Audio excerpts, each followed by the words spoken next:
Dr. Rainier Tahar's commute to work takes just a few minutes. Sometimes at night, when they call me for an emergency, it goes a bit faster. Sure. Sometimes on the bicycle. Yeah. Dr. Tahar started as the medical director of Nkoma Hospital in Malawi in 1996. So I've worked in the West, I've worked in Canada and in South Africa and in England, but I think what I do here makes the biggest difference.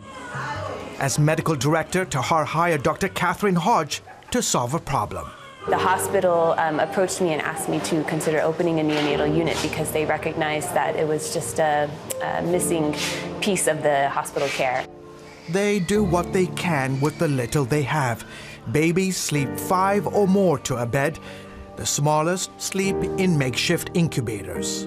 We designed this box which just has warming light bulbs underneath, and since then I don't think we've ever had a hypothermic death. Yes, even during an African summer, underweight babies die of hypothermia. Hodge was obviously the perfect person for this 2-year journey, but she had to go through an emotional learning curve along the way. A lot of grief because in the States I had never seen a child die, even once. And then with time was able to move to this new role of setting up a really heartbreaking unit, but one where there's also a lot of hope, because the 33 babies that we have in this ward today would have had no chance a few years ago, most of them. The focus at this teaching hospital is bringing up national doctors. Daniel Camuto started out as Dr. Tahar's gardener. My dream is to become an orthopedic surgeon. They're also currently training 300 nurses at Nkoma. Olive Simbani finished nursing school a while ago.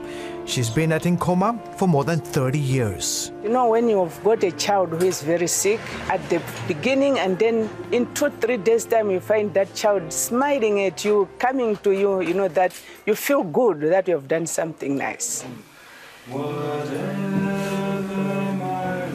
As you can imagine, living in a rural community like this can be difficult, both at work and at home.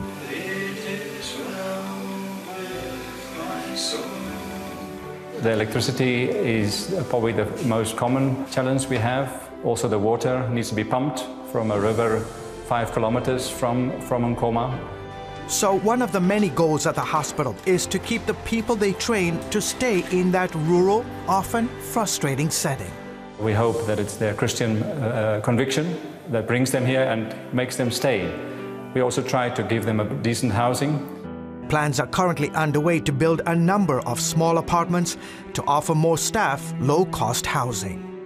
You know, nursing is a passion, so if people have got that passion to work, and looking at how poor people here are, you can stay and you can still go on.